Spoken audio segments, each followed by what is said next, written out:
The night enveloped the city in a soothing silence, while the lights from the 32nd floor of Hale Industries cast their pale glow on the immaculate floor.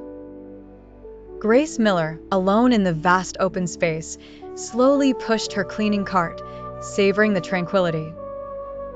It was her favorite moment. No more noise, no more shouting, just the hum of the neon and the steady swish of the mop. She loved this calm where she could exist without being seen. When she entered the CEO's office, her breath quickened. The place exuded something intimidating, a massive glass desk perfectly organized, walls adorned with expensive paintings, the air saturated with a subtle scent of wood and leather. Every detail seemed calculated, nothing out of place. She began to wipe the desk when her cloth hit a corner of colored paper. Intrigued, she gently pulled out a small pink sheet covered with awkwardly drawn little stars. Her eyes widened. She recognized that handwriting, round, hesitant, childlike. It was Sophie's, her 5-year-old daughter. "Thank you for helping me find my way. Mommy says we should always thank kind people. I hope you will always be happy. Sophie Miller." She felt her hands tremble. How had this letter ended up here, on Adrian Hale's desk? And more importantly, what was her daughter doing writing to the CEO of a multinational? Confusion mingled with worry. She had no time to collect herself. The door opened behind her. Adrian Hale entered, tall, upright, dressed in a dark coat. His gray eyes observed her calmly. "I forgot a file," he said in a low voice. Grace stammered, "I was just cleaning, sir." But he had already seen the sheet in her hand.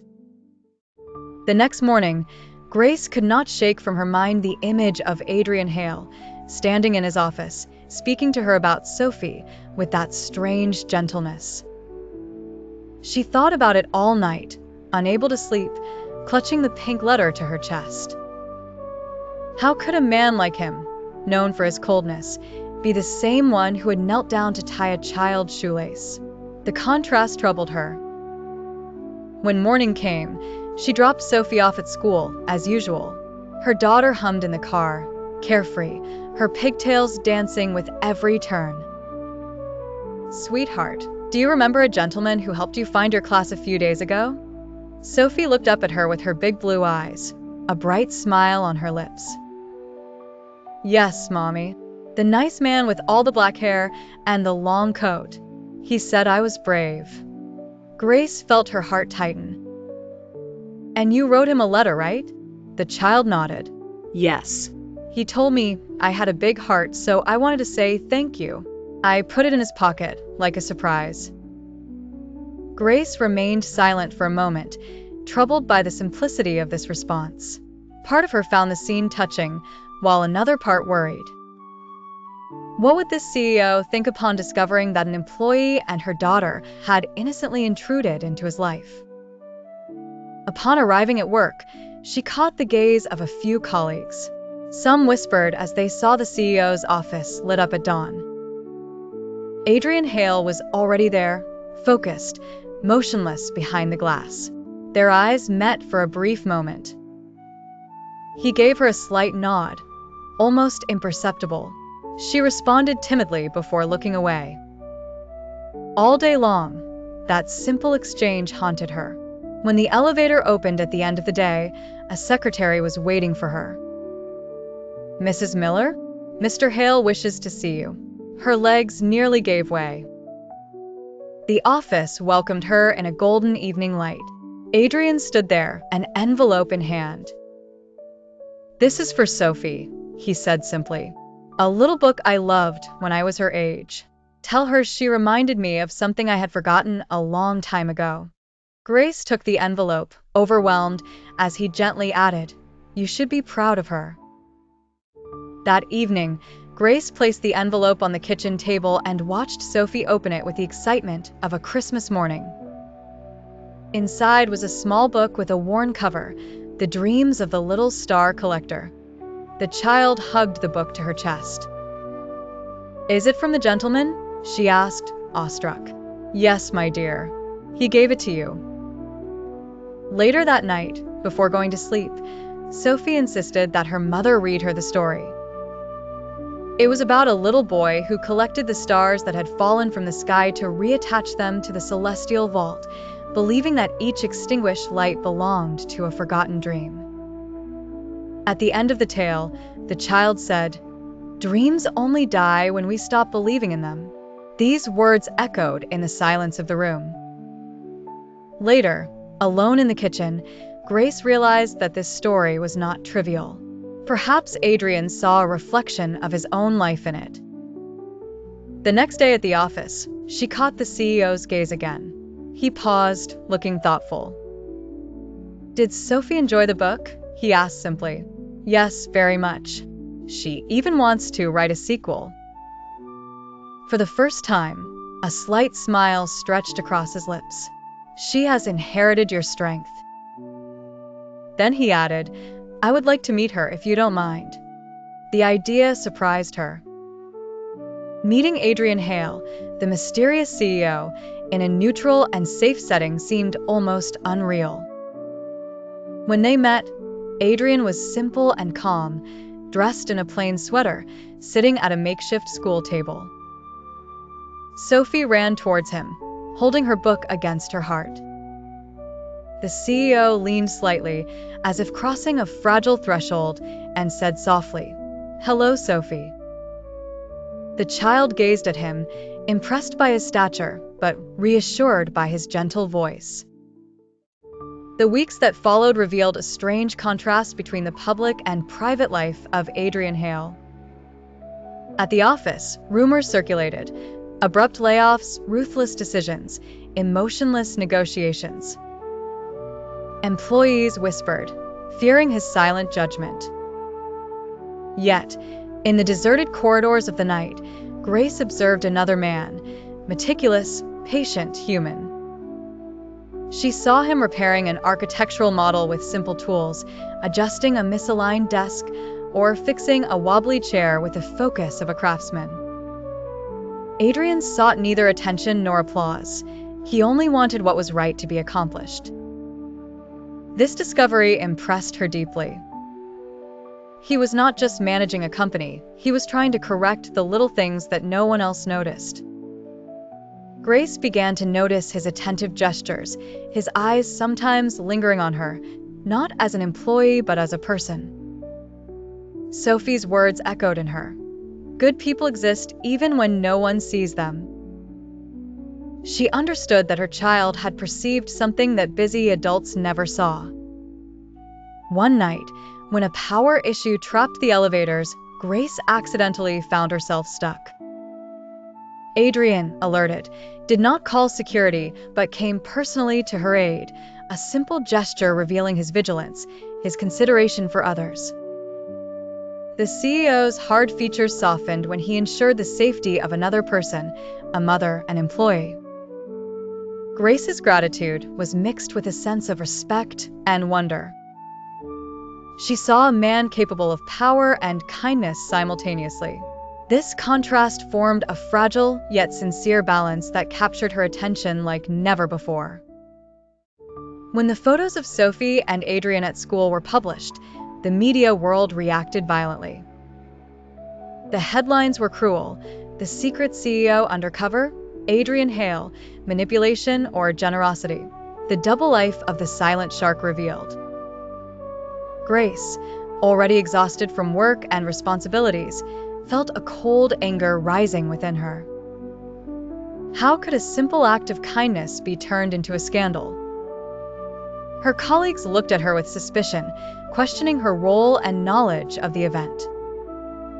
The pressure mounted until she was placed on temporary leave, as if her life had to be suspended to allow the executives to sort out the situation. Adrian, despite his icy reputation, personally intervened to defend Grace, calmly explaining that his daughter's presence was innocent and that the event had been neither orchestrated nor manipulated. He sought neither publicity nor thanks. He only wanted to protect what was right. For Grace, This protection was a mix of relief and surprise. She realized that the CEO, this media giant of steel, could have an intact moral compass and a sensitive heart, ready to act silently when necessary. This was a turning point for her. She was no longer just the mother of a little girl or the cleaner of a large office, but a witness to a rare and powerful humanity. After the media storm, Grace stayed home with Sophie, reflecting on the fragility of perceptions and the strength of simple gestures. That evening, a light knock at the door startled her. Adrian Hale stood there, without a suit, without entourage, just himself. His dark coat fell straight over his shoulders. His eyes seemed more tired than at the office, but they were attentive, sincere. He entered quietly, observing the modest apartment. 2 rooms, worn cushions, Sophie's drawing hanging on the refrigerator. He finally spoke, in a low and measured voice. "I heard about your temporary leave. It's not fair." Grace looked at him, silent, letting the words hang in the air. "People don't understand what they can't see," she murmured. He nodded, clearly in agreement. "I know. I'm used to it." They sat at the table, their shoulders slightly hunched under the weight of the world's misunderstandings. He recounted his youth in an orphanage, the poverty, the indifference, and the broken benches. He explained how he had decided, as soon as he could afford it, to repair what could be repaired, so as never to forget the value of small actions. Grace listened, moved, realizing that this man so feared by the world was actually a craftsman of kindness, a discreet protector of what he deemed right. Then, without waiting for a response, he added, "You and your daughter reminded me that goodness exists, even without applause." This moment of simple humanity sparked in her a deep respect and unexpected tenderness. A few weeks later, Grace accompanied Adrian to a school on the outskirts of the city, a dilapidated building in urgent need of repairs.